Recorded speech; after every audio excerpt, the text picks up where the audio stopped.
The crystal glasses clinked against each other as I balanced the heavy silver tray, weaving between tables of Versace suits and Chanel dresses. My feet ached in the mandatory 4-inch heels.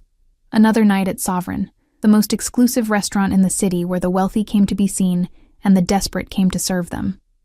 "Watch it," hissed Melissa as I nearly collided with her, the champagne in my flutes threatening to spill. Her eyes darted nervously toward the private section where management had been frantically preparing all afternoon.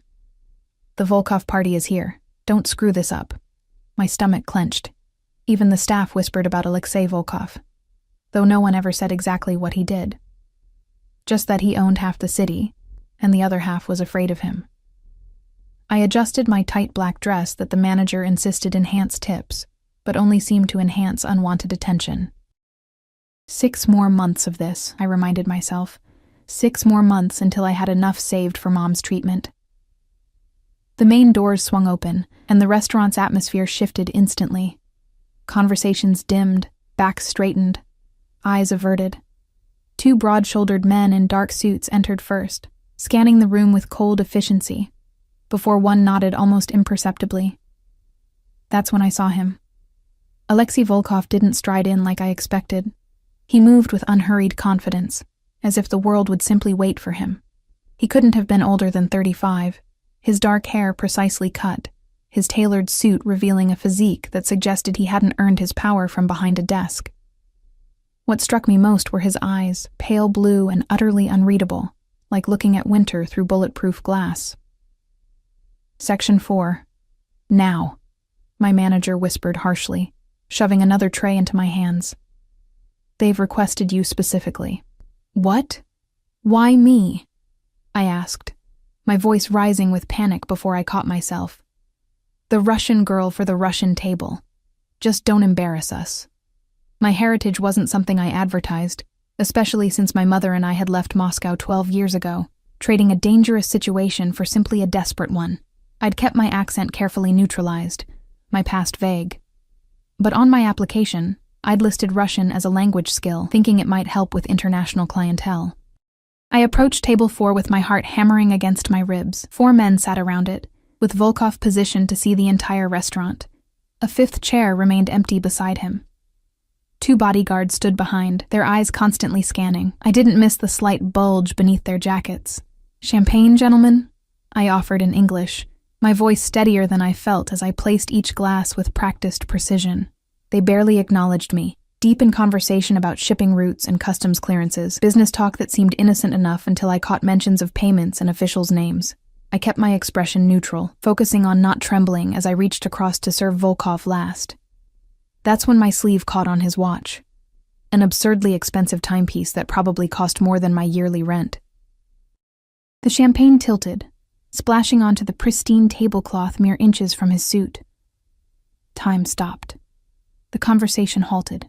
Even the bodyguards tensed. "I'm so sorry," I gasped, mortified as I quickly righted the glass and reached for my cloth. Volkov's hand caught my wrist before I could dab at the spill. His grip was firm but not painful, a restraint rather than a threat.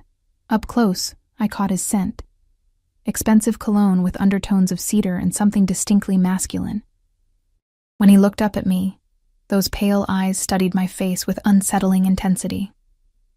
"Ne volnuyся," he said in perfect Russian. "Don't worry." Without thinking, I responded in my native tongue.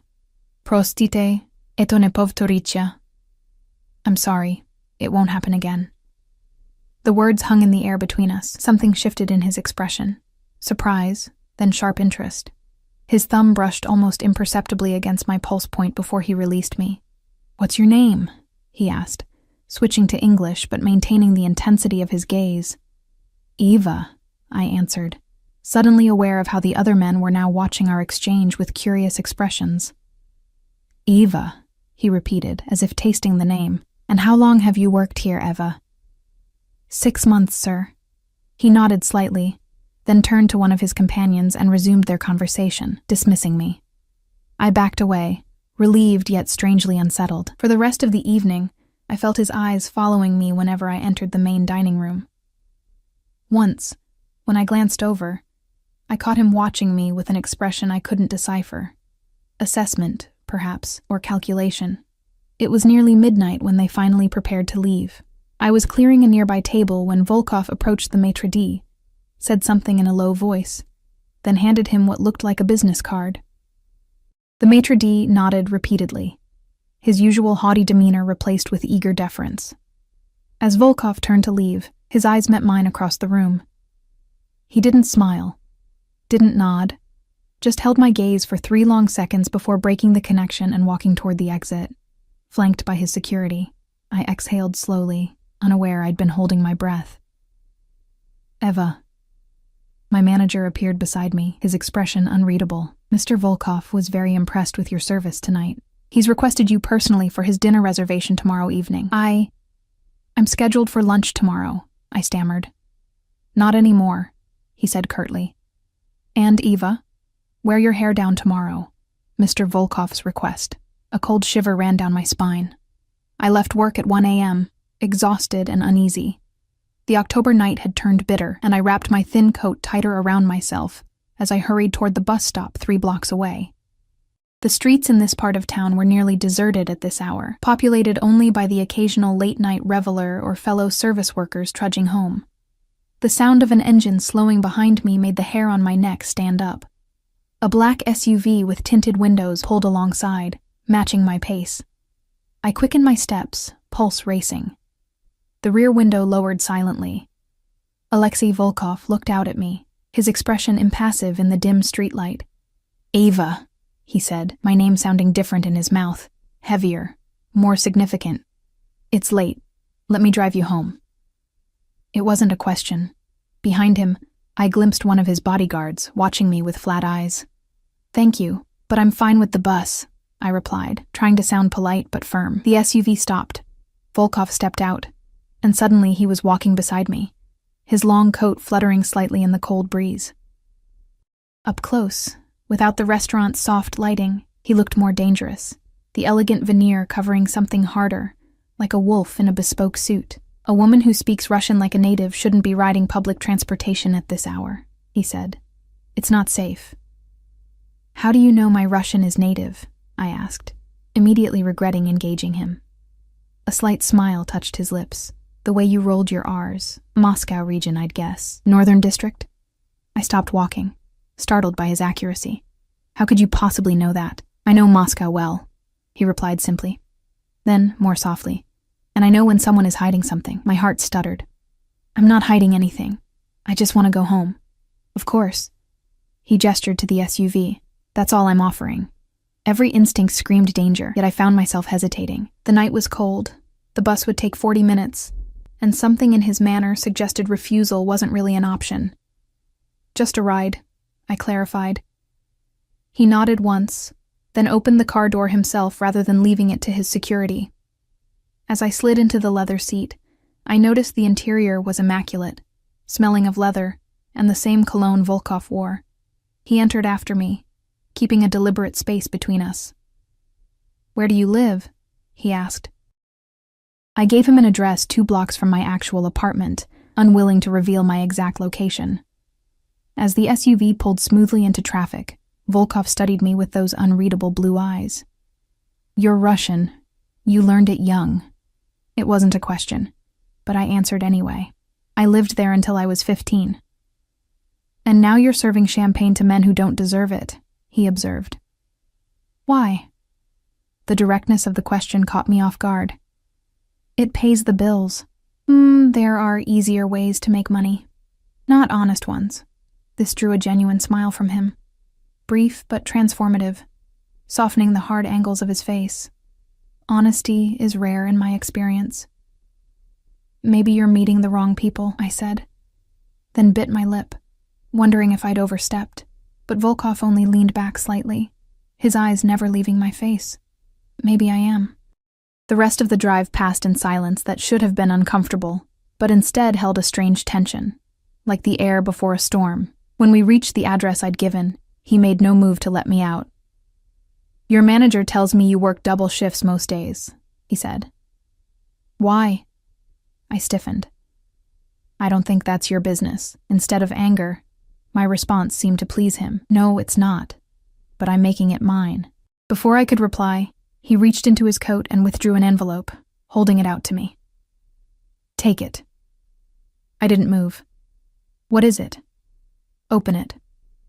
With reluctant fingers, I took the envelope and peered inside. Cash. More cash than I'd make in 3 months at the restaurant. "I can't accept this," I said, trying to hand it back. He made no move to take it. "Consider it a tip for excellent service." "This isn't a tip. This is—" I struggled to find the words. "An investment," he finished for me. In future conversations, I placed the envelope on the seat between us. "I'm not for sale, Mr. Volkov." For a moment, his expression hardened, and I glimpsed something dangerous beneath the polished surface. Then, unexpectedly, he laughed. A low, genuine sound. "No," he agreed, "I don't believe you are." He took back the envelope, which makes me all the more interested in tomorrow's dinner. The door beside me opened, his driver standing at attention. I stepped out into the cold night, oddly relieved and disappointed at once. "Good night, Eva," Volkov said. Then, as I turned to leave, he added something in Russian, spoken so softly I barely caught it. "Sni o tebe ne dayut mne pokoya." Dreams of you give me no peace. I froze, unsure if I'd heard correctly, but when I turned back, the window was already closing, his face disappearing behind the dark glass. The SUV pulled away, leaving me alone on the sidewalk, my breath forming white clouds in the frigid air. I waited until the vehicle disappeared around a corner before walking the 2 extra blocks to my actual apartment, constantly looking over my shoulder. Only when I was inside, door locked and chain fastened, did I allow myself to breathe. My phone buzzed with a text from an unknown number. "I'll send a car at 7 tomorrow. Wear something blue."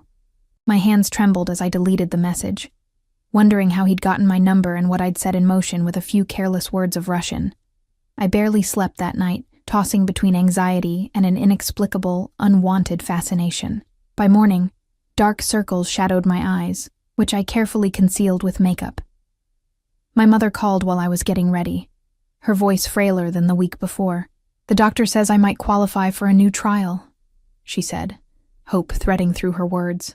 "But the copay, Eva, it's almost 20,000. My stomach twisted.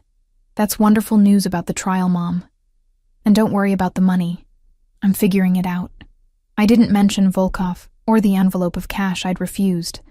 Some instinct told me to keep those worlds separate. "You're working too hard," she said, the familiar worry in her voice. "I hear it." "Maybe I should just try the standard treatment." "No," I cut in firmly. "We've been through this. The standard treatment has a 30% success rate. This trial is at 78. We're doing it." After hanging up, I stood before my closet, staring at the pitiful selection. Nothing blue except a simple wrap dress I'd worn to a friend's wedding last year. It would have to do. I spent the day in a fog of anticipation and dread, watching the clock tick toward 7. At 6, I was dressed, my hair falling in loose waves past my shoulders as requested. By 6:30, I was pacing my tiny apartment. At 6:45, my phone buzzed. "The car is outside." I considered not going, considered calling the restaurant with some excuse, considered running. Instead, I grabbed my coat and headed downstairs. The same black SUV waited at the curb, but no Volkov inside this time. Just the silent driver who opened the door without a word. As we pulled away, I noticed a small gift box on the seat beside me. Inside was a delicate silver bracelet with a small sapphire charm. No note, no explanation. Just the unmistakable weight of expensive jewelry in my palm. I returned it to the box without putting it on. We didn't drive to Sovereign, too. Instead, the SUV took me to Avalon, a restaurant so exclusive I'd only heard rumors about it. A converted penthouse with just 5 tables, each in its own private room with panoramic views of the city. The kind of place where you didn't ask prices because if you needed to know, you couldn't afford it. The elevator attendant took me directly to the top floor where a host was waiting. "Mr. Volkov is expecting you," he said, leading me down a hallway lined with original artwork that probably cost more than my mother's entire medical treatment. He ushered me into a room where floor-to-ceiling windows revealed the city spread out below, glittering like fallen stars. A single table was set with fine china and crystal, silver candlesticks holding tall white tapers that cast a warm glow. And there was Volkov, standing by the window, his back to me as he gazed out at the skyline. He turned as I entered, and something flickered across his face. Satisfaction, perhaps, or pleasure. He wore another immaculate suit, dark against his crisp white shirt, the fabric emphasizing the breadth of his shoulders. "Eva," he said, my name again sounding like something valuable in his mouth. His eyes traveled over me, lingering on the blue dress. "You look beautiful." "Thank you for the invitation," I replied formally, pretending this was normal, that it was perfectly ordinary for a waitress to be dining with a man whose name made restaurant managers tremble. His gaze dropped to my bare wrist. "You didn't wear it." "I couldn't accept it," I said. I brought it with me to return. I placed the small box on the edge of the table. Instead of anger, amusement touched his lips. Most women would have taken it without hesitation. "I'm not most women." "No," he agreed, pulling out a chair for me. "You're not. That's precisely why we're here." A server appeared with champagne, pouring 2 glasses before disappearing silently. Volkov lifted his glass in a toast. "To unexpected discoveries," he said. I took a small sip, the champagne far finer than anything we served at Sovereign. "Why am I here, Mr. Volkov?" "Alexei," he corrected. "And you're here because you intrigue me." "Because I speak Russian?" "Because you speak Russian like a Muscovite, but work 16-hour shifts serving drinks to men who don't look you in the eye." He leaned forward slightly. "Because you refused money that would clearly help whatever situation has you working those shifts. Because something in your eyes reminds me of myself, many years ago." The comparison startled me. "I doubt we have much in common." "More than you think." He took another sip of champagne, his eyes never leaving mine. "We're both from Moscow, both left under difficult circumstances, I imagine. Both reinvented ourselves in a new country." My pulse quickened. "You're making assumptions. Am I wrong?" I didn't answer, which was answer enough. The first course arrived, something delicate involving caviar and gold leaf, saving me from his penetrating gaze. "Tell me why you left Moscow," he said after the server withdrew. "That's a very personal question for someone I just met. Is it the questions that bother you, or that you want to answer them?" He set down his fork, studying me. "I already know some of it, Eva Nikolaevna Petrova." I froze at the sound of my full name, one I hadn't used since leaving Russia. "How do you—" "I make it my business to know things," he said simply. "You left with your mother when you were 15. Your father stayed behind. He died 2 years later in what was reported as a robbery gone wrong." Blood rushed in my ears. No one knew these details. We'd been careful, changed our names, built new identities. "What do you want from me?" I whispered. "Right now, conversation. Eventually, we'll see."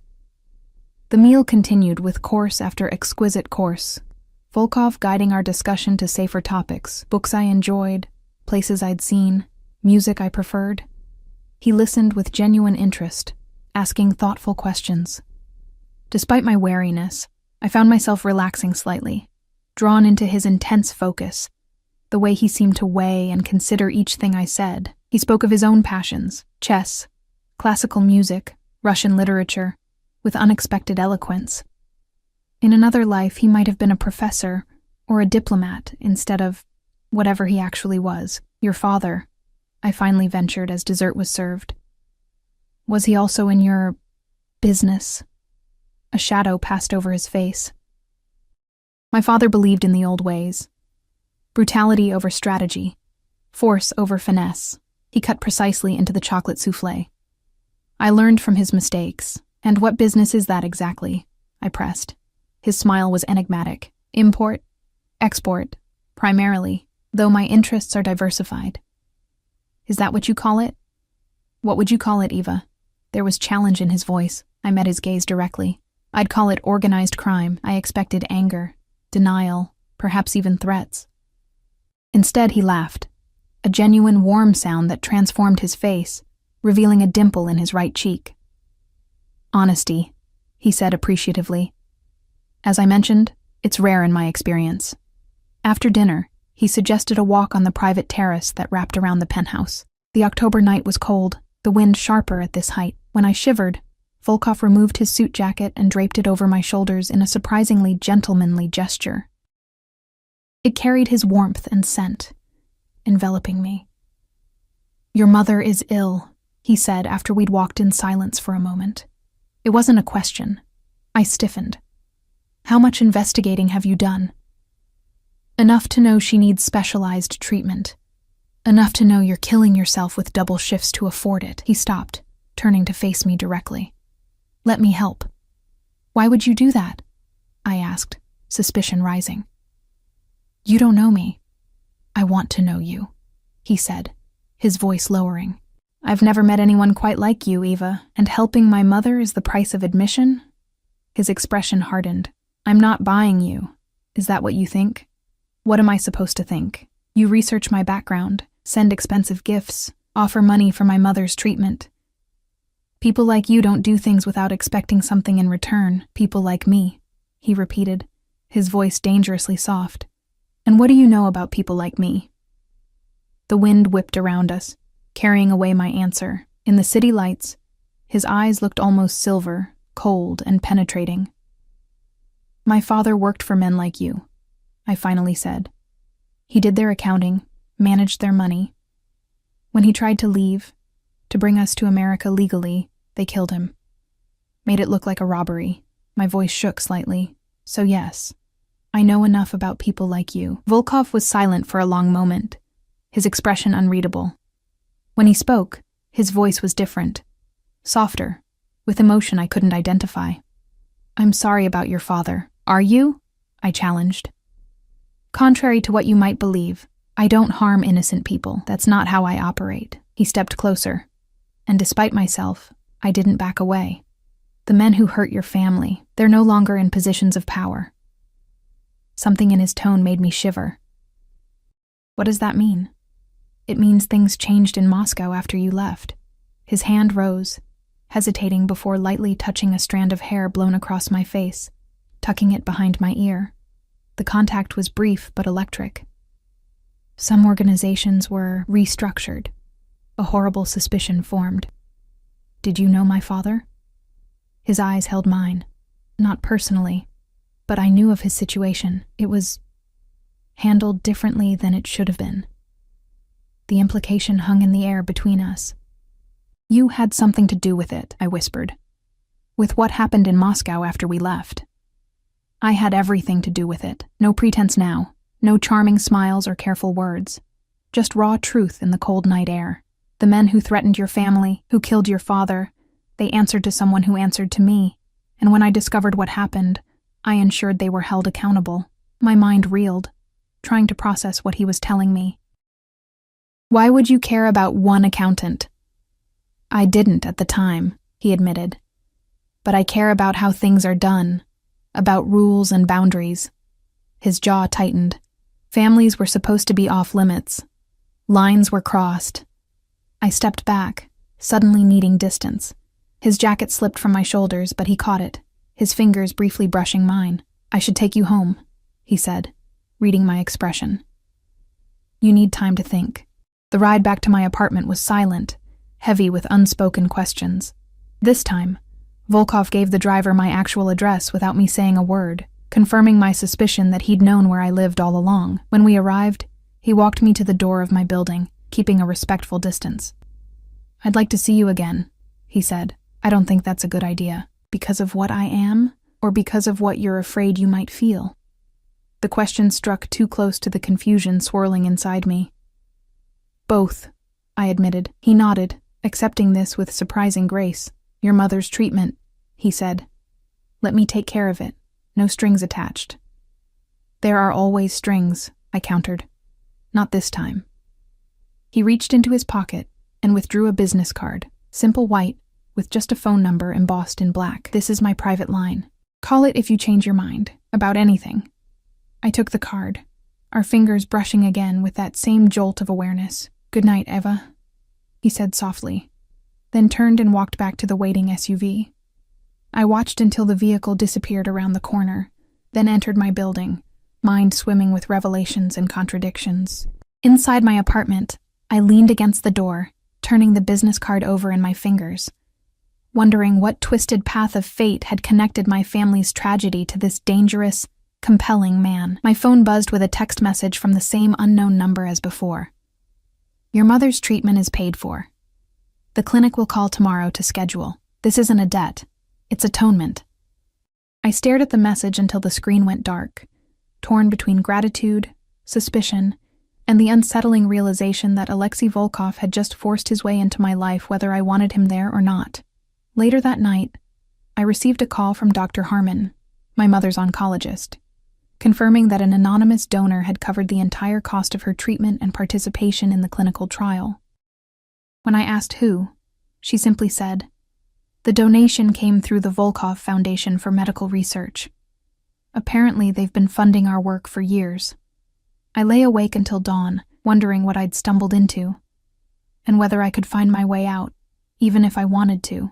The following morning, I called my mother, careful to keep my voice steady as I told her the news about her treatment being covered. "But how?" she asked, disbelief and hope mingling in her voice. "Eva, that's nearly $20,000. It's a foundation that supports the clinical trial," I said, the half-truth bitter on my tongue. "They selected a few participants to fully fund. You were lucky." "It's a miracle," she whispered. I closed my eyes, picturing Alexei Volkov's intense gaze. Not a miracle, a man with motives I still couldn't fully understand. After hanging up, I stared at Volkov's business card, turning it over and over between my fingers. That single moment in the restaurant, my instinctive response in fluent Russian to his comment, had somehow altered the course of my life. My carefully constructed anonymity, shattered by 3 words. I'd spent 12 years hiding the fact that I was Eva Petrova, daughter of Nikolai Petrov, who had kept books for one of Moscow's crime families before attempting to flee with his family. My mother and I had escaped with new identities, while my father stayed behind to finalize our documentation. He never made it out, and now Alexei Volkov had appeared, claiming some connection to my father's fate, and worse, claiming to have avenged it. The restaurant called mid-morning. "Mr. Volkov has requested you be reassigned as his personal server for all future visits," my manager said, barely concealed curiosity in his tone. "May I ask what happened last night?" "Just dinner," I replied vaguely. "Nothing special." His skeptical silence spoke volumes. "Well, whatever it was, he's made it very clear you're to be available whenever he comes in. He's also arranged a substantial stipend to the restaurant to secure your services." My stomach tightened. I didn't agree to that. "Eva," he said, exasperation evident. "This is Alexei Volkov we're talking about. Do you have any idea how much business he brings us? How many connections he has? Just do whatever it is you're doing, and be grateful." I ended the call feeling like walls were closing in around me. Volkov was systematically inserting himself into every aspect of my life. My work, my mother's treatment, even knowing my actual address when I'd deliberately given him a false one. That evening, I had a shift at Sovereign, but Volkov didn't appear, nor the next day, or the one after that. Almost a week passed with no contact, though I sometimes caught myself scanning the restaurant for his distinctive figure, or starting at the sound of a deep voice with a slight Russian accent. It was Saturday night, when everything changed again. I was serving a table of loud businessmen when I felt it, that unmistakable weight of being watched. Glancing toward the entrance, I saw not Volkov, but one of his security men, the tall one with the scar along his jawline. Our eyes met, and he gave a slight nod before turning to speak to the maitre d'. Minutes later, I was called to the front. "Package for you," the maitre d' said, handing me a small envelope. Inside was a note written in elegant script. "I have information about your father you need to hear. Car outside if you're interested." AV. My hands trembled. Information about my father. What could Volkov possibly know that I didn't? And yet, he had known details about our situation, had somehow connected himself to what happened after we fled. "I need to take my break," I told the maitre d', who merely nodded, clearly under instructions to accommodate me. Outside, the familiar black SUV waited. The same security man opened the door without a word, revealing Volkov sitting alone in the back seat, his expression serious. "You have information about my father?" I asked, remaining on the sidewalk. Yes, he replied simply. But not here. I hesitated, weighing fear against curiosity, suspicion against the growing, unwanted pull I felt toward this dangerous man. 15 minutes, I finally said, sliding into the seat beside him. I need to be back for my shift. You won't be returning tonight, Volkov said as the car pulled smoothly away from the curb. I've already arranged it with your manager. Anger flared. You can't just commandeer my life like this. I'm not commandeering anything, he replied calmly. I'm giving you a night off with full pay. Most people would say thank you. Most people don't have a Russian mafia boss making decisions for them, I snapped. Instead of anger, my outburst drew that rare, transformative smile from him. So you've decided that's what I am? Isn't it? Labels are simplistic things, he said, looking out the window as the city blurred past. Especially in our line of work. Our line of work? I echoed incredulously. I'm a waitress, not a criminal. His gaze returned to me, sharp and assessing.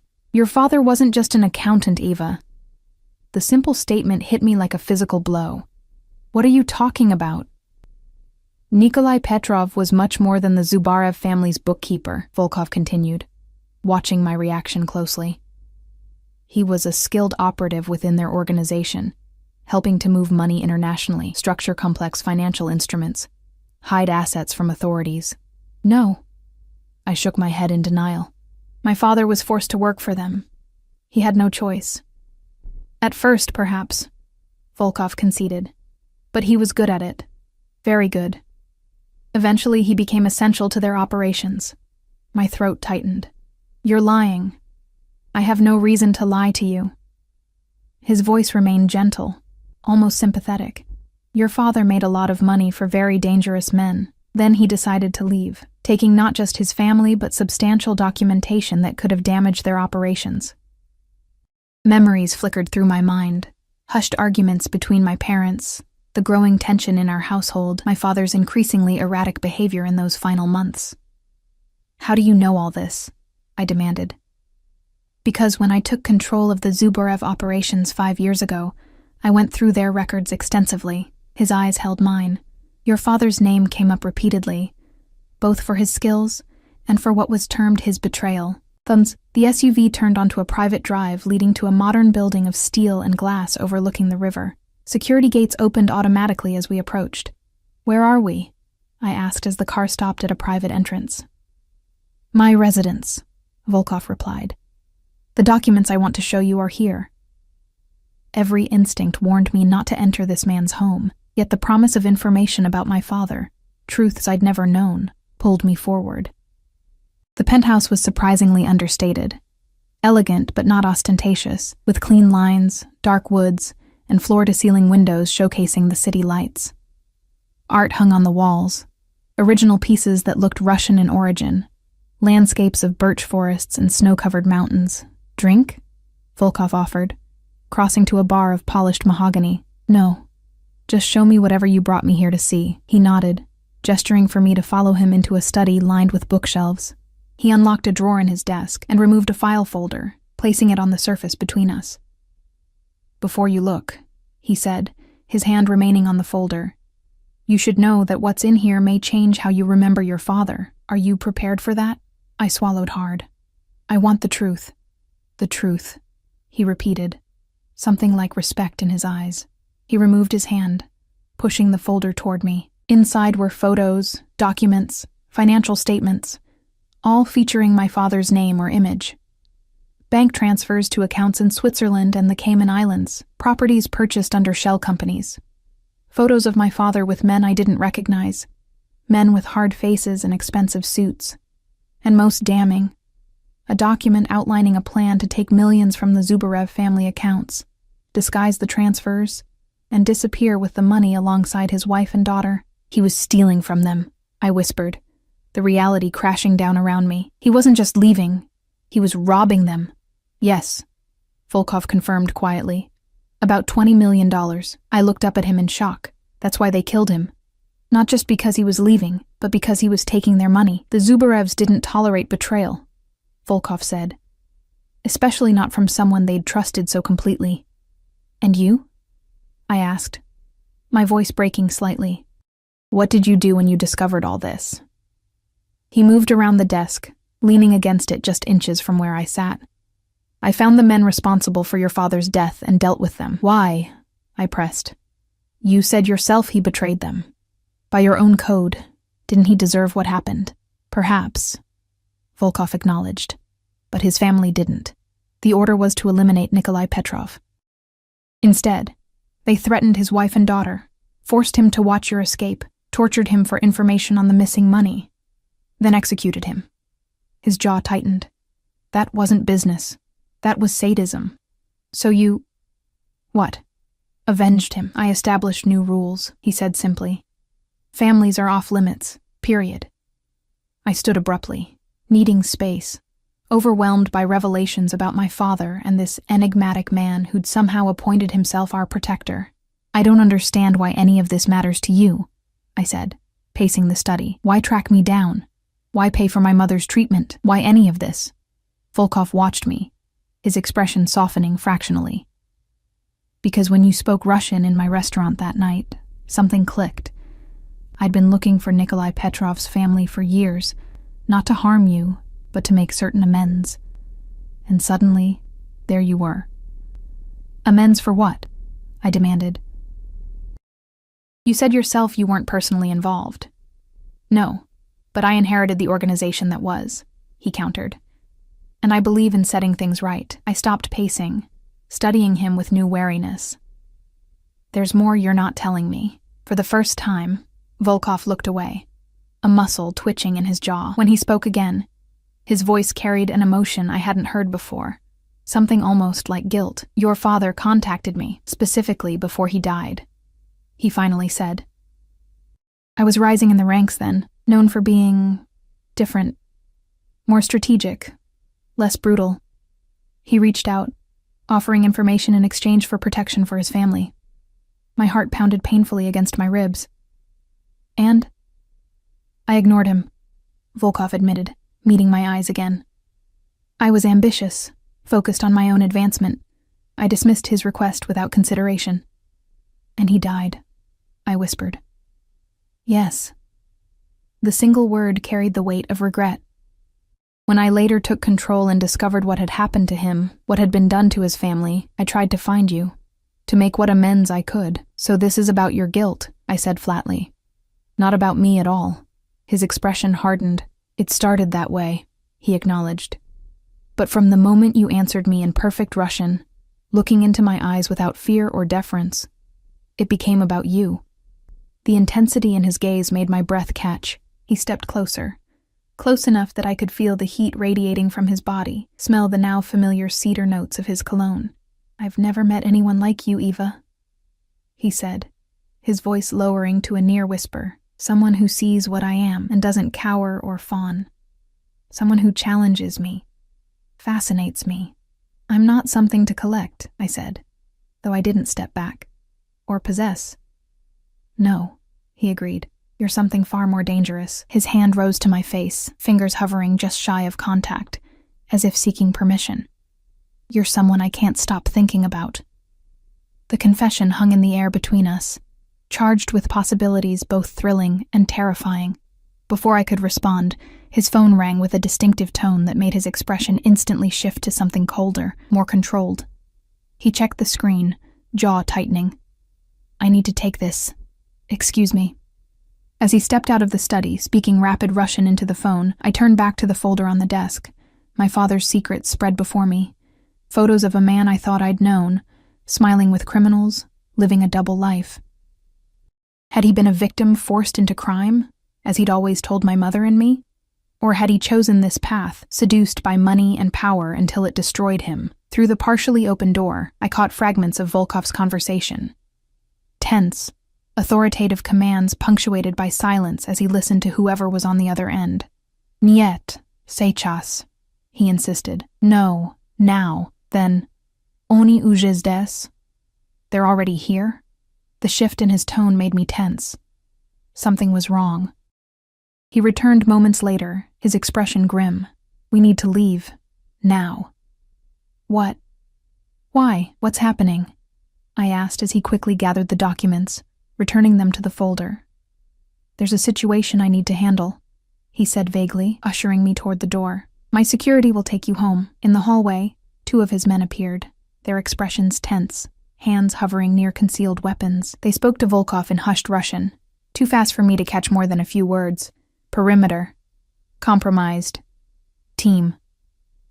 Volkov turned to me, his face now a controlled mask. Change of plans. You'll need to stay here for a while. I'm not staying here, I protested. Whatever's happening is not something you should be involved in, he cut in, his voice brooking no argument. Mikhail will show you to a guest room. Please, Eva, for once don't fight me on this. There was genuine concern in his eyes. Not for himself, I realized with a jolt, but for me. Before I could respond, the distinct crack of gunfire echoed from somewhere in the building. Volkov immediately pushed me behind him, drawing a pistol from beneath his jacket. Zashchitait yeye, he ordered sharply to one of his men. Protect her. The security guard grabbed my arm, pulling me down a hallway away from Volkov, who was already moving in the opposite direction, weapon ready, all trace of the contemplative man from moments ago replaced by something lethal and focused. Wait! I called after him, a sudden irrational fear gripping me. He paused, glancing back. Yevernus, he promised. I'll come back. Then he was gone, and I was being hurried through the penthouse to a secure room with steel-reinforced doors, my mind reeling from revelations about my father, confessions from Volkov, and the sudden eruption of violence that had shattered the moment between us. As the door sealed shut behind me, I sank onto the edge of a bed, wondering how my life had spiraled so completely out of control in the span of a week, all because I'd answered Alexei Volkov in my native Russian without thinking. Hours passed in the windowless room, my only company the steady tick of an ornate clock on the wall, and the muffled sounds of movement beyond the door. Twice I heard what might have been gunshots, distant but unmistakable. Once, voices raised in argument, Russian, too indistinct to understand. I tried the door periodically, unsurprised to find it locked. Not a guest then, a prisoner. The room itself was luxurious. King-sized bed with silk sheets, ensuite bathroom with marble fixtures, elegant furnishings that whispered of wealth without shouting it, a gilded cage, but a cage nonetheless. Sometime after midnight, the lock clicked. I tensed, backing away from the door as it swung open to reveal Alexei Volkov, his pristine appearance from earlier now disheveled. His white shirt was partially untucked, a smear of something dark, blood, on his sleeve. A bruise was forming along his jawline. Are you hurt? He asked immediately, scanning me as if expecting injury. Am I hurt? I echoed incredulously. I've been locked in here for hours while people were shooting at each other. What happened out there? He entered fully, closing the door behind him. Up close, I could see the fatigue in his eyes, the tightness around his mouth, a disagreement with former business associates, he said, removing his suit jacket with a slight wince. It's been resolved. Resolved, I repeated flatly. Is that what you call it when people try to kill you? A grim smile touched his lips. No one tried to kill me, Eva. They were trying to send a message. What kind of message involves gunfire? The kind that happens in my world. He loosened his tie, studying me with those penetrating eyes. You're angry. I'm furious, I corrected. You locked me in here like a pet while you went off to... What? Shoot people? Get shot at? I don't even know what happened.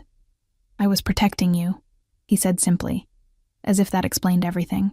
I didn't ask for your protection, I nearly shouted. I didn't ask for any of this. Your help with my mother, your information about my father, your sudden appearance in my life turning everything upside down. He absorbed my outburst silently, his expression unreadable. Then, unexpectedly, he crossed to a cabinet, withdrew a decanter and 2 glasses, and poured what looked like whiskey. You deserve an explanation, he acknowledged, offering me one of the glasses. When I hesitated, he added, If I wanted to harm you, Eva, I wouldn't need to drug you. The blunt statement reminded me exactly who I was dealing with. I took the glass but didn't drink.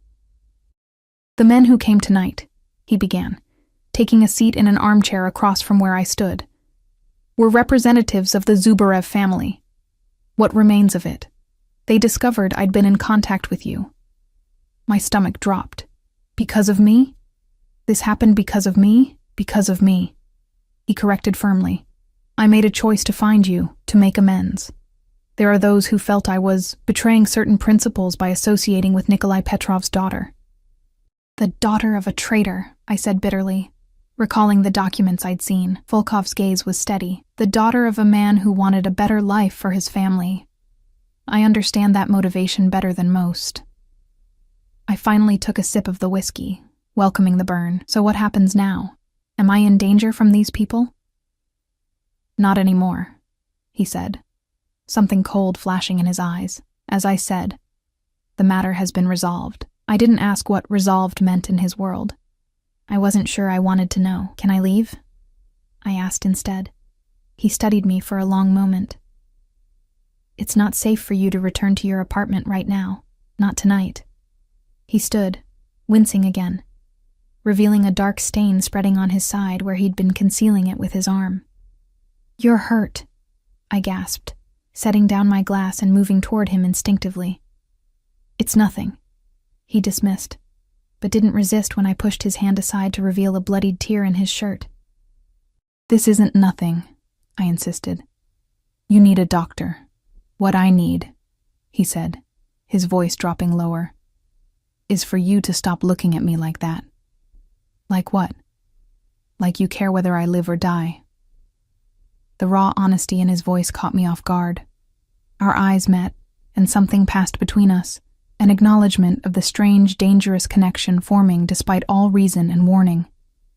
Sit down, I ordered, finding my voice again. Where's a first aid kit? He smiled faintly. Bathroom cabinet. But it's truly not necessary. Sit down. To my surprise, he complied, lowering himself back into the chair. In the bathroom, I found a comprehensive medical kit and returned to find him with his shirt unbuttoned, revealing a muscled torso mapped with scars. Old bullet wounds, knife marks, evidence of a violent life. The fresh wound was a graze along his ribs, deep enough to bleed freely, but not life-threatening. As I cleaned it with antiseptic, my fingers brushing against his skin, I was acutely aware of his eyes on me, of his controlled breathing, of the heat radiating from him. You've done this before, he observed as I worked.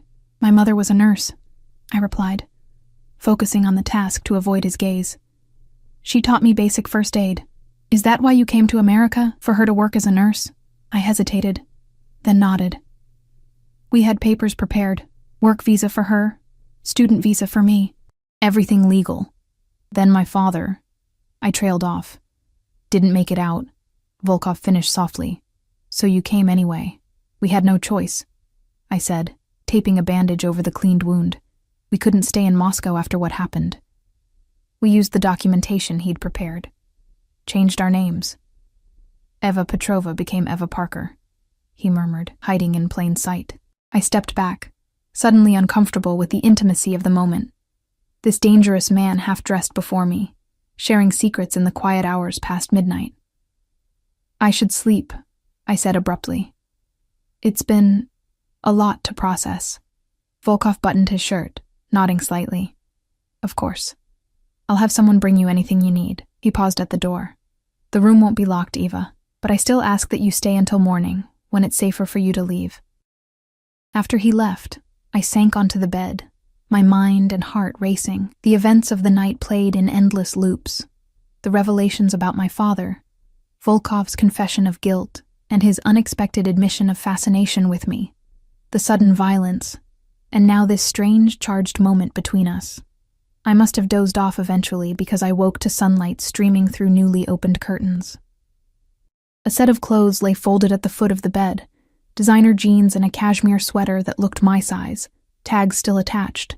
On the nightstand sat a tray with coffee, fruit, and pastries. Stretching, I noticed a folded note propped against the coffee cup.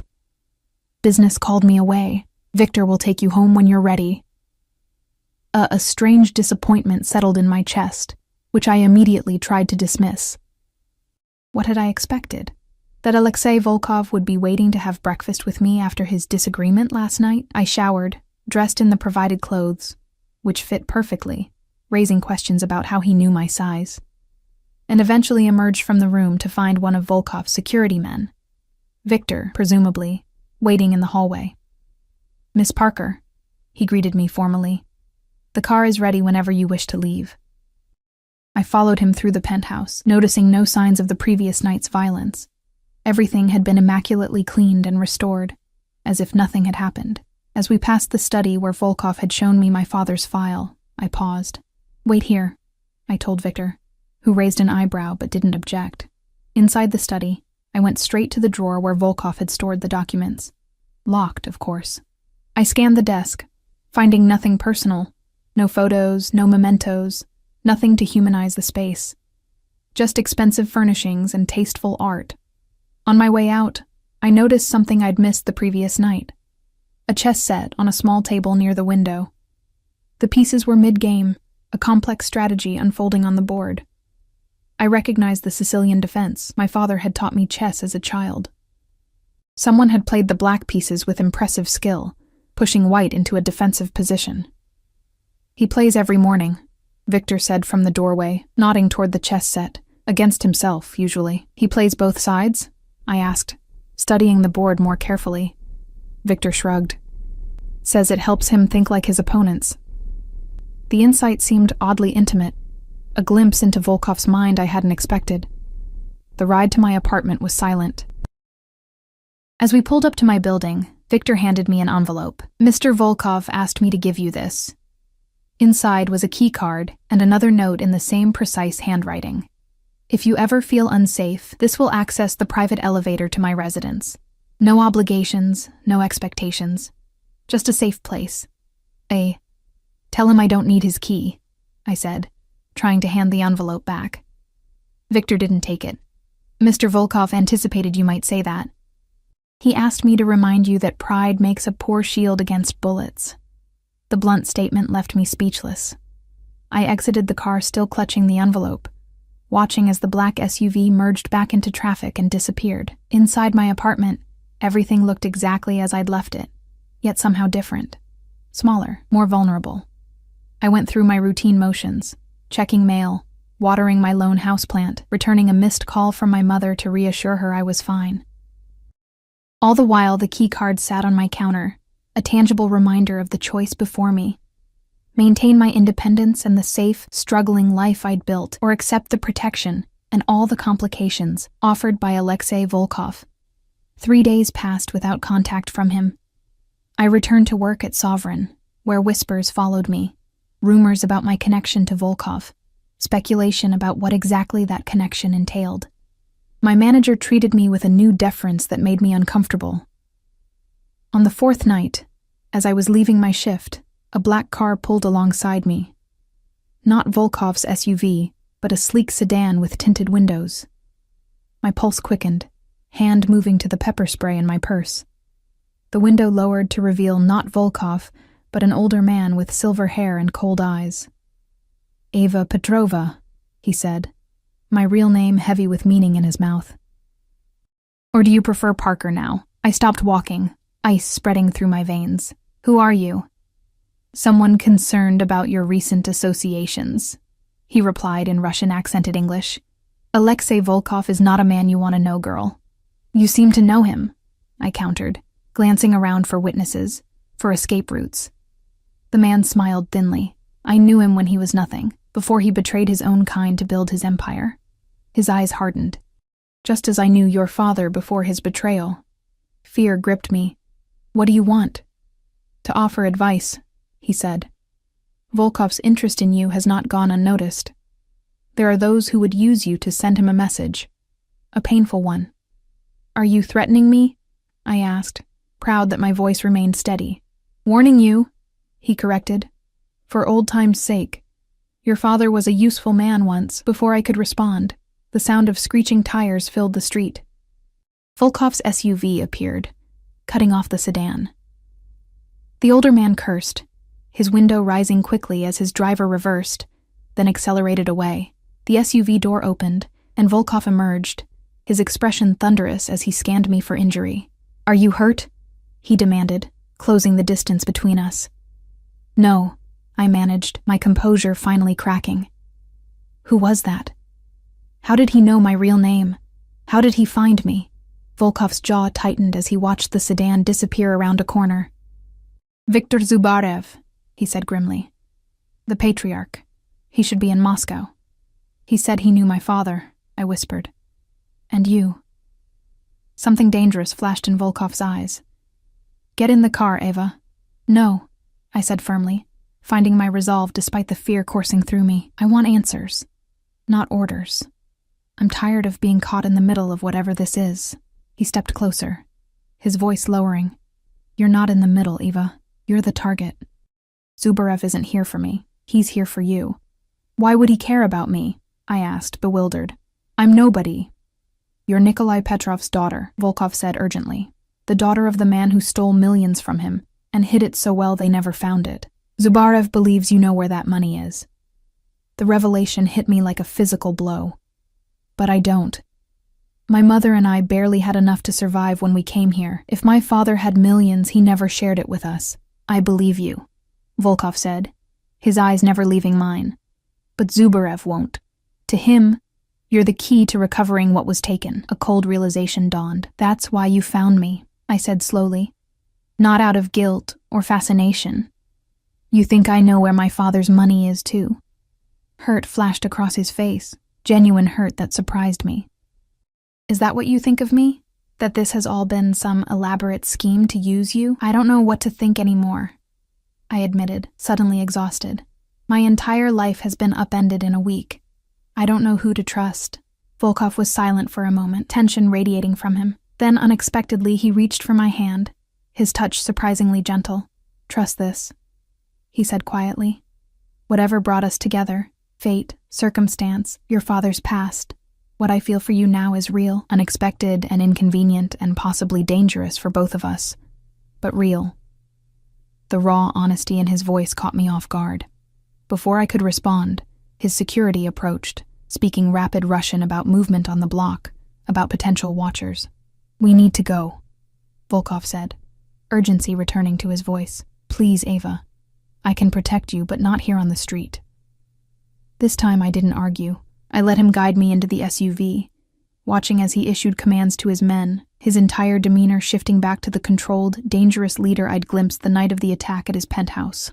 As we pulled away, his hand found mine in the darkness of the back seat, his fingers intertwining with my own. The simple contact anchored me amid the chaos, a lifeline I hadn't realized I needed. "Where are we going?" I asked softly. "Somewhere safe," he replied, his thumb tracing gentle circles on my palm. "Somewhere Zubarev won't find us." I should have been terrified, fleeing into the night with a man whose world revolved around power, violence, and control. Instead, I found myself leaning closer to him, drawn to his strength, his certainty, and the unexpected tenderness he showed only to me. "I still don't understand why you care what happens to me," I whispered. In the dim light, his expression softened. "Neither do I," he admitted. "I only know that the moment you spoke Russian in my restaurant, looked me in the eyes without fear or flattery, something changed, something I can't explain or control."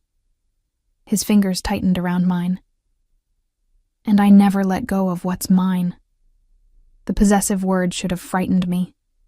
Instead, they sent a shiver of something else entirely down my spine. Something dangerous and thrilling that promised protection in a world suddenly full of shadows. The safe house was a modernist structure perched on a cliff overlooking the ocean, about 2 hours from the city. Floor-to-ceiling windows faced the water, while the opposite side was built into the rock itself, beautiful and strategically defensible. Volkov's security team swept the perimeter before allowing us to enter. "No one knows about this place," Volkov explained as we stepped into the minimalist interior. "Not even most of my own people." "How long do we need to stay here?" I asked, moving toward the windows where moonlight silvered the waves crashing below. "Until I deal with Zubarev," he replied, his tone shifting to something harder, colder. "A day, maybe 2. I turned to face him. Deal with him how?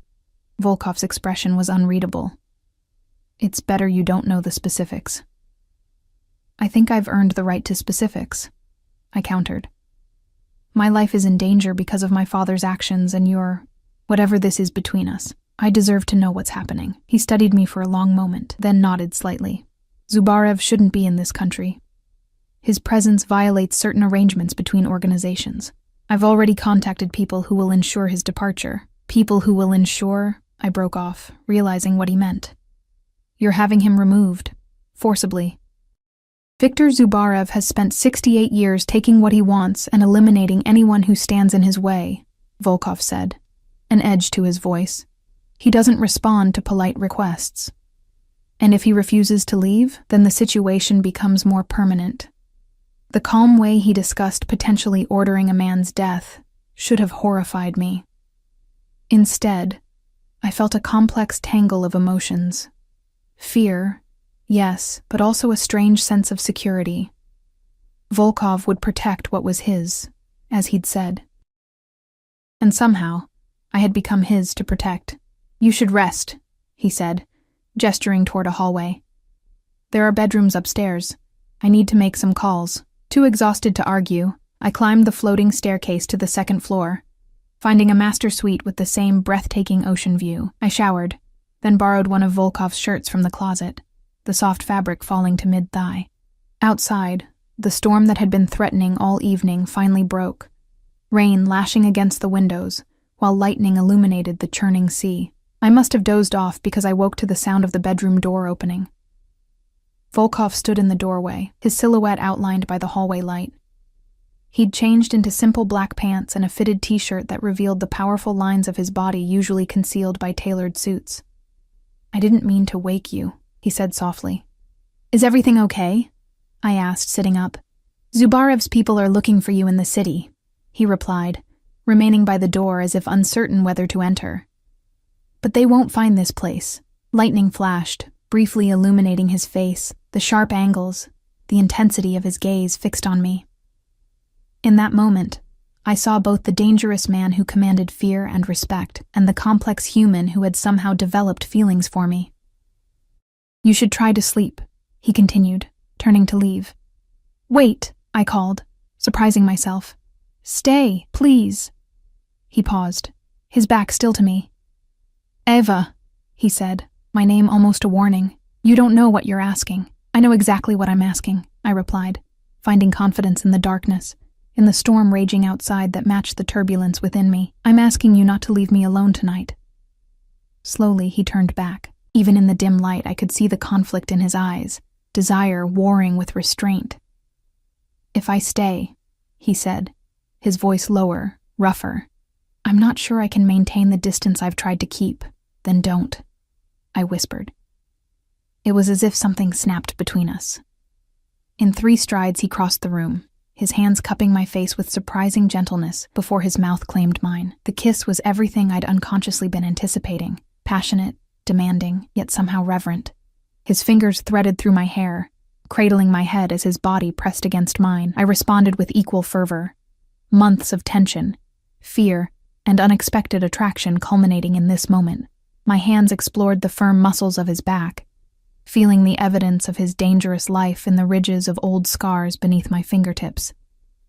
Eva, he breathed against my lips, pulling back just enough to meet my gaze. Are you certain? Once this happens, there's no going back. Not for me. The possessiveness in his tone should have frightened me. Instead, it sent heat coursing through my veins. I've been running my whole life, I whispered. Maybe it's time to stop. His response was to kiss me again, deeper this time, laying me back against the pillows as the storm raged outside. What followed was a night of passion that matched the intensity of the tempest, tender one moment, fierce the next, our bodies speaking a language of need and belonging that transcended words. Afterward, as we lay tangled in sheets with rain still drumming against the windows, Volkov, Alexei, as he'd asked me to call him in our most intimate moments, traced patterns on my bare shoulder. I never expected you, he confessed quietly. In my world, relationships are transactions, power exchanges, strategic alliances. Not this. What is this? I asked, resting my head on his chest, listening to the steady beat of his heart.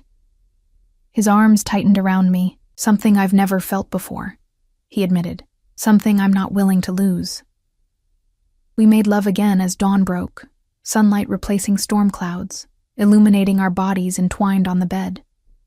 Afterward, we showered together, the simple domesticity of the act somehow more intimate than the passion we'd shared.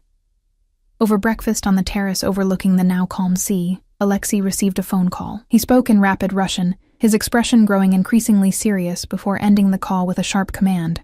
"What is it?" I asked, recognizing the tension in his shoulders. "Zubarev knows about this house," he said, already moving toward the interior. "We need to leave. Now." "How could he possibly—" "We have a traitor," Alexei cut in, his voice hard with controlled fury. "Someone very close to me. Get dressed quickly. We have 15 minutes at most." The peaceful bubble of the morning shattered. I rushed upstairs, throwing on clothes Alexei had arranged for me, practical jeans, a sweater, sturdy boots. When I returned to the main floor, he was issuing orders to security over the phone, a weapon now visible at his waist. "There's a helicopter pad behind the house," he explained, taking my hand. "We'll leave that way while my team creates a distraction on the main road." "A helicopter?" I repeated incredulously. "Alexei, this is insane." "We should call the police. The police can't help with this," he said firmly, guiding me through the house toward the rear exit. "Zubarev has people everywhere, including law enforcement." Outside, the wind whipped my hair as we sprinted across a manicured lawn toward a helipad where a sleek black helicopter waited, rotors already turning. Alexei helped me aboard, then climbed in after me, signaling to the pilot. As we lifted off, I caught sight of black SUVs approaching on the winding road leading to the house. Alexei's security team had established a roadblock, men with weapons visible even from our rising position. "They'll be okay?" I asked, watching the scene grow smaller beneath us. "They know what to do," Alexei replied, his attention on his phone as he sent what looked like coded messages. "The important thing is getting you somewhere Zubarev can't reach." "Where are we going?" He looked up, meeting my eyes. "My island." "Your island," I repeated flatly. "You own an island." A ghost of a smile touched his lips despite the tension. A small one. Private, secure. The helicopter carried us over the ocean for nearly an hour before I spotted it. A lush, green speck rising from the azure water. As we descended, I could make out a contemporary mansion nestled among tropical vegetation, a pristine beach curving around one side of the island. "It's beautiful," I said as we touched down on a landing pad near the main house. "It's also completely self-sufficient," Alexei explained as he helped me from the helicopter. "Solar power, desalination plant, satellite communications. We can stay here as long as necessary." The house was stunning, airy and open, designed to blur the boundaries between inside and outside. Staff appeared, respectful and efficient, bringing refreshments and taking our minimal luggage to the master suite. After they withdrew, leaving us alone in a spacious living area overlooking the sea, I turned to Alexei. "What's the plan? We hide out here while your men hunt down Zubarev?" He crossed to a bar, pouring 2 glasses of water before answering. "Not exactly. My people will ensure Zubarev leaves the country, but that won't solve the underlying problem." "Which is?" "He believes you know where your father hid the money," Alexei said, handing me a glass. "As long as he believes that, you'll never be truly safe." I sank onto a sofa, the weight of the situation settling over me. "But I don't know anything about my father's stolen millions. My mother and I struggled for years. If he hid money somewhere, he never told us." Alexei sat beside me, his expression thoughtful. "Perhaps not directly. But your father was clever. He might have left clues, information that seemed innocent, but would make sense only to you or your mother." "Like what?" I asked, bewildered. "Anything unusual he gave you before you left Moscow? Letters, gifts with special meanings, stories he insisted you remember?" I started to shake my head, then froze as a memory surfaced. "The chess set," I whispered. Alexei's eyes sharpened. "What chess set?" "My father gave me a chess set the day before we left," I explained, the memory growing clearer. "Hand-carved wooden pieces. He said it was a family heirloom, that I should keep it safe always." I looked up at Alexei, realization dawning. "I still have it. It's in storage with my mother's things back in the city. Something sparked in his eyes. Excitement, calculation. We need to get that chess set. You think he hid information in it somehow? It would be exactly his style, Alexei confirmed. Complex, symbolic, requiring intelligence to decode. The perfect hiding place. For the next hour, we strategized. Alexei arranged for trusted associates to retrieve the chess set from my storage unit, using my keys and specific instructions on where to find it. By evening, he'd received confirmation that the set had been secured and was being transported to us. That night, as we lay together in the master suite, with ocean breezes drifting through open balcony doors, I voiced the question that had been troubling me. If we find the money, I asked hesitantly, what happens then?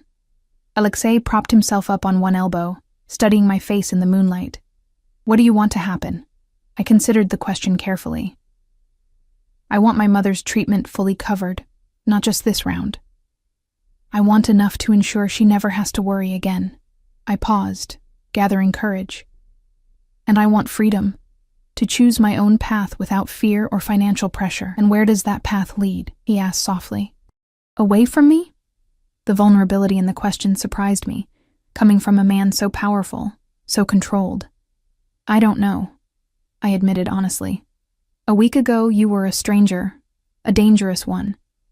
Now, I reached up to trace the line of his jaw. Now I don't know what you are to me, except that I can't imagine walking away. He caught my hand, pressing a kiss to my palm. Then don't. It's not that simple, I protested. Your world. What you do. It's so far from anything I know. It could be simpler than you think, he countered. The money your father took, it rightfully belongs to you now. With it, you could do anything. Go anywhere. His eyes held mine intently. Or you could stay with me, not as a possession, but as a partner. A partner in what? I asked cautiously.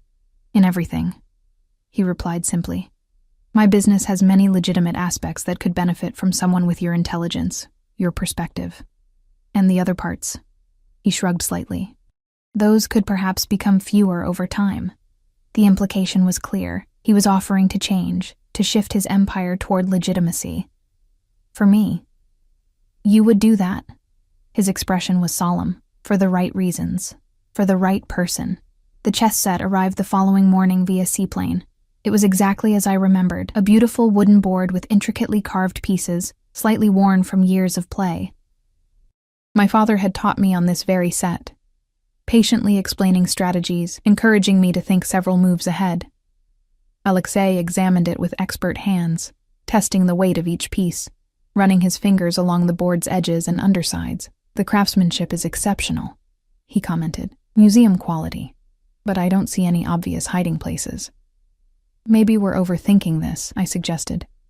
Maybe it's just a chess set he wanted me to have as a memento. Alexei shook his head. Your father was too deliberate for that. If he gave you this specifically before you fled, it matters. He picked up the white queen, turning it in his fingers. These pieces feel slightly heavier than they should. For hours we examined every inch of the set without success.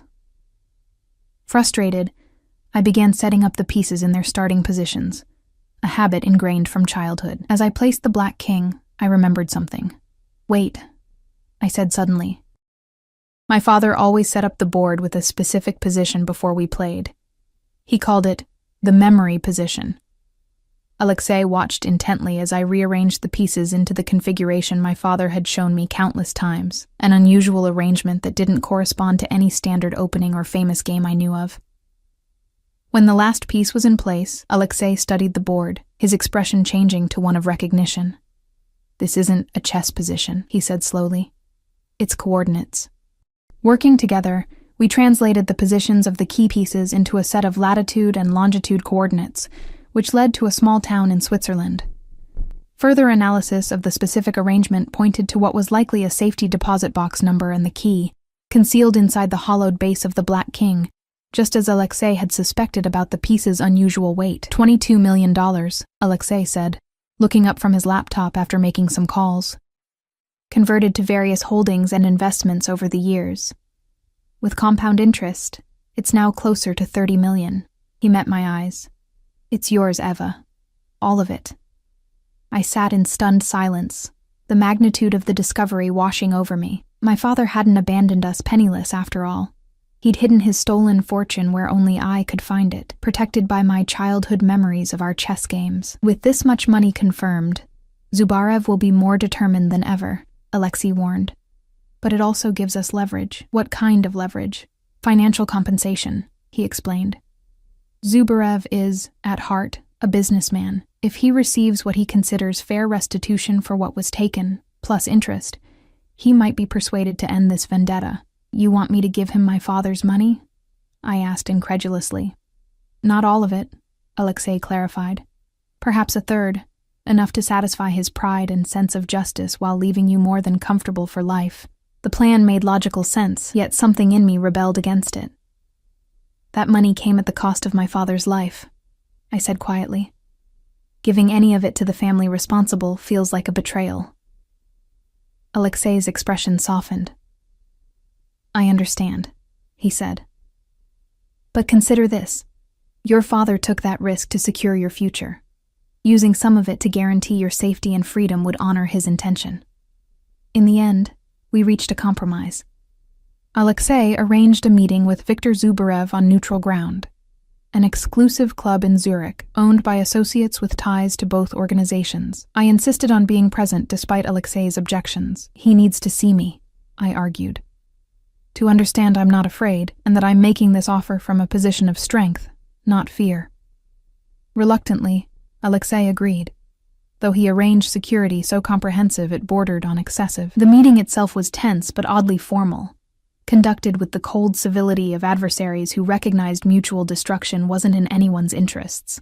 Zubarev, up close, looked older than I'd expected, his once imposing frame beginning to stoop, his hands slightly tremulous despite his still sharp eyes. You have your mother's features, he observed when we were introduced, switching to Russian, but your father's calculating mind, it seems. I responded in the same language, my accent perfect after weeks of speaking it with Alexei. I have his chess set, certainly. Understanding passed between us. After tense negotiations mediated by neutral parties, we reached an agreement. 40% of the recovered funds would go to Zubarev's organization as restitution for the original theft. In exchange, they would formally acknowledge that all debts were settled and withdraw any claim against me or my mother. As we prepared to leave, Zubarev held me back with a gesture. Your father was an honorable thief, he said, surprising me. He stole only money, never lives. Remember that. The words stayed with me as Alexei and I returned to his island to finalize the arrangements for the transfer. With the threat from Zubarev neutralized and the majority of my father's fortune secured, I faced the choice Alexei had laid before me. You don't have to decide now, he said as we walked along the pristine beach at sunset. Take time. Think about what you want. I stopped, turning to face him with the ocean breeze in my hair and salt spray on my skin. I already know what I want, I said, meeting his intense gaze. I want to build something that matters. Something legitimate that my father would be proud of. Hope flickered in his eyes. And where do I fit into that vision? That depends, I replied, stepping closer to him. How serious were you about transitioning your business? Completely serious, he said without hesitation. It would take time, years perhaps, but it could be done. Then I want you as a partner, I said simply. In business, in life, in everything. The smile that transformed his face was unlike any I'd seen from him before. Unguarded, genuinely joyful. He pulled me into his arms, lifting me off my feet in an uncharacteristic display of emotion. I should warn you, he murmured against my hair. I'm possessive, protective, and used to getting my way. I've noticed, I laughed, wrapping my arms around his neck. Fortunately, I'm stubborn, independent, and not intimidated by powerful men. A perfect match, he agreed, his lips finding mine as the sun sank below the horizon. 6 months later, Alexei and I stood in the newly opened headquarters of the Volkov Petrova Foundation, dedicated to supporting refugees from political and criminal violence. My mother, now in complete remission thanks to the clinical trial, had taken a position as health program director. Across the city, The first of Alexei's former businesses had completed its transition to legitimate enterprise, a shipping company now specializing in humanitarian logistics. Others would follow, one by one, as we gradually transformed his empire into something we could both be proud of. "Any regrets?" Alexei asked, as we surveyed what we had built together. I thought of that night at Sovereign, when a few careless words in Russian had changed the course of my life. "Not one," I replied, lacing my fingers through his. Though I still can't believe it all started with me spilling champagne. His smile held all the warmth and intensity that had drawn me to him from the beginning. "It started the moment you spoke Russian to me without fear," he corrected, pulling me closer. "That's when I knew I'd never let you go." And as his lips met mine, sealing a promise that had begun in danger, but transformed into something unexpected and precious, I silently thanked whatever twist of fate had brought us together. The Mafia boss and the daughter of a thief, now partners in every sense of the word.